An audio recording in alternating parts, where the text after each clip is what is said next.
Hi guys, welcome back. I decided to make this. I decided to make Jigglypuff being twatted in the face by a Pokeball because I was watching Pokemon the other day. Wish I could say it was with a child, but it wasn't. And I watched Ash throw this Pokeball at Caterpie, and it sort of knocks him on his noggin, and then he's captured in a Pokeball. Now, I think Ash is actually quite gentle when he threw that Pokeball, and then it made me think, what would happen if I was a Pokemon trainer?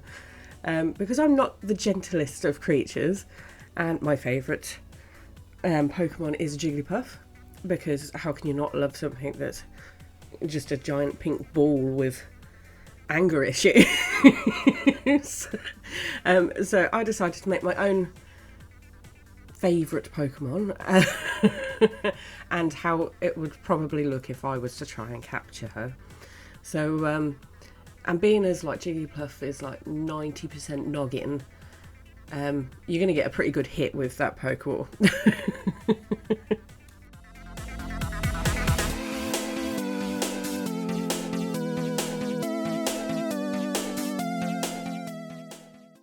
So I did a little bit of research and I found out that Pokeballs are like made out of a nut, a nut called apricot. But that's before they become like technologically advanced like they look like today, you know, the red and white ones. But they used to be called apricot. So either way, you are either throwing a chunk of wood at this poor unsuspecting creature, or a chunk of what looks like metal and plastic. So either way, it's gonna kind of hurt the creature. So there was me thinking, that's really gotta hurt like the Pokemon that especially are like mostly noggin. Because there are some Pokemon out there that are literally just a head, like Jigglypuff. And the way that they have to go back into their Pokeball is that you have to be a repeat offender, so you have to keep hitting them in the head with a Pokeball. I really feel sorry for like Jigglypuffs. They're getting cussed. I wonder if there's like a Pokemon petter,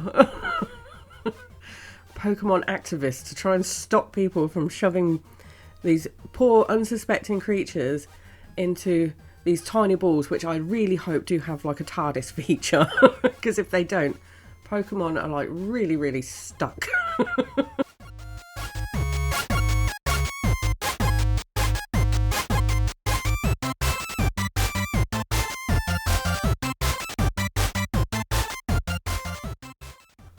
After doing a little bit more research, I did find out that inside a Pokeball is supposed to be like a little virtual reality world that each individual Pokemon can live in, that's supposed to be specifically catered for their needs. So in actual fact, inside the Pokeball is kind of like a TARDIS.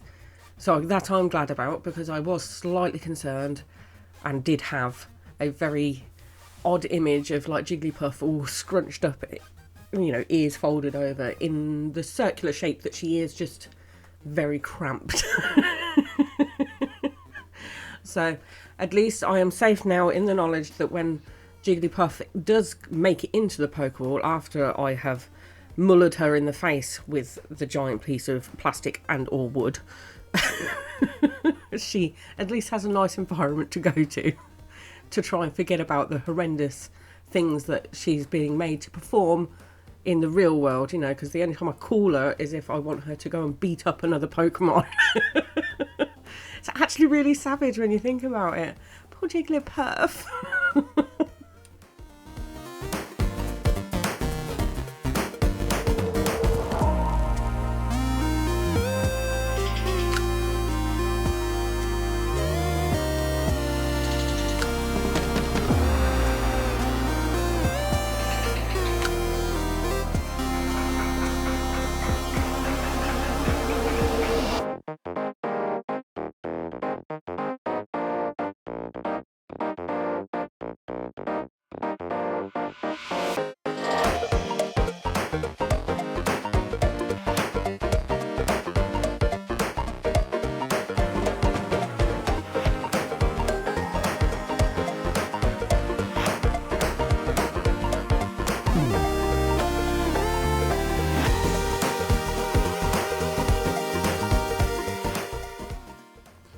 To make the Pokeball, I literally pre-baked the underball, this ball, in the oven, attached to a cocktail stick, and then I effectively, I don't know, glued, it's not glue, is it? What's it called? Bacon bonded another layer of clay over the top of the clay ball so that I could cut out my Pokeball. Now, my Pokeball is not great. I understand that the shapes are off and the lines could be better, but I'd also like to say that I am, as of today, 3 days into quitting smoking. So this project was, in actual fact, me trying to regulate my brain because it's not been very regulated.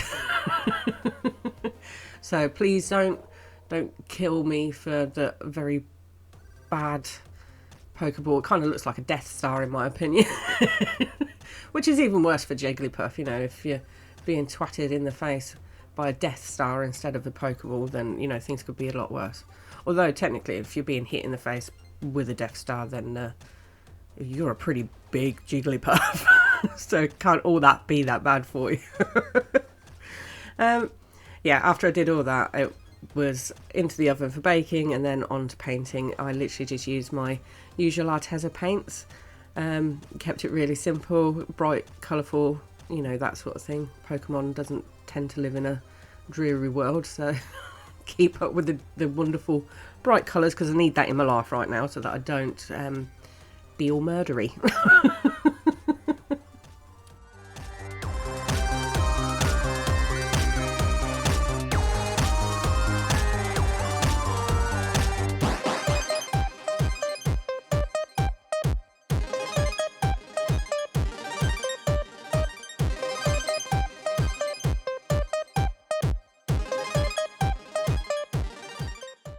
With the last few strokes of paint, my poor unsuspecting Jigglypuff is finished. I know it's only a short video, guys. I'm very sorry that it's a short video, but I literally have the concentration span of a toddler right now. So hopefully I'll feel a bit better soon and you'll be getting longer content again. Please do leave me a comment of, I don't know, just to keep my brain going. I need some compliments right now, guys. So please leave me comments. I really hope you have enjoyed this video, and I guess I will catch you in the next one. Oh, and don't forget to subscribe, because I like a subscribe. I'll catch you later, guys. Bye.